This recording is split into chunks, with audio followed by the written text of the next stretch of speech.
রাজা টঙ্কনাথের রাজবাড়ি।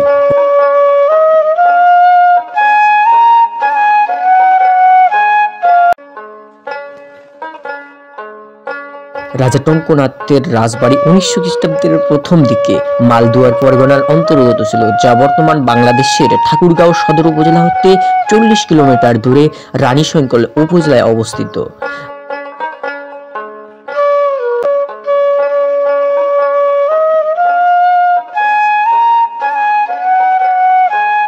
রাজা টঙ্কনাথের পূর্বপুরুষের কেউ জমিদার ছিলেন না।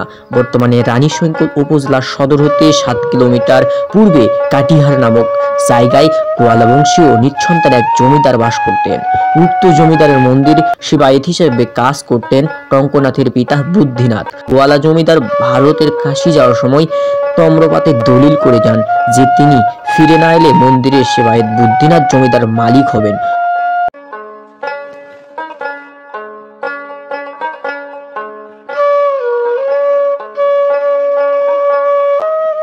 গোয়ালা জমিদার ফিরে না আসায় বুদ্ধিনাথ জমিদারের মালিক হন।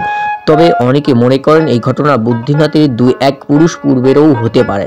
জমিদার বুদ্ধিনাথের দ্বিতীয় ছেলে টঙ্কনাথ তৎকালীন ব্রিটিশ সরকারের আস্থা অর্জন করার জন্য মালদুয়ার স্টেট গঠন করেন। বিভিন্ন সময় সমাজ সেবামূলক কাজের জন্য 1925 সালে তৎকালীন ব্রিটিশ সরকার টঙ্কনাথকে চৌধুরী উপাধিতে ভূষিত করেন।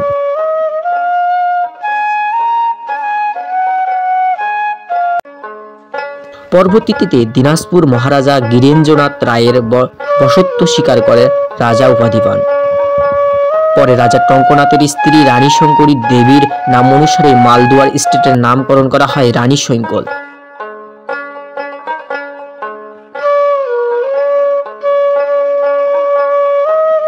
দেশভাগে প্রকল্যে রাজা জমিদার ছেড়ে ভারত পাড়ি জমান।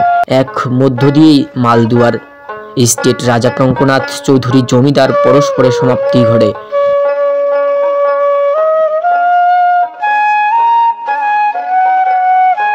ঊনবিংশ শতাব্দীর শেষ ভাগে রাজবাড়িটি নির্মিত হয়। রাজা টঙ্কনাথের পিতা বুদ্ধিনাথের আমলেই রাজবাড়িটি নির্মাণ কাজ শুরু হয়। বুদ্ধিনাথের মৃত্যুর পরে রাজা টঙ্কনাথ রাজবাড়ির অসমাপ্ত কাজ শেষ করে।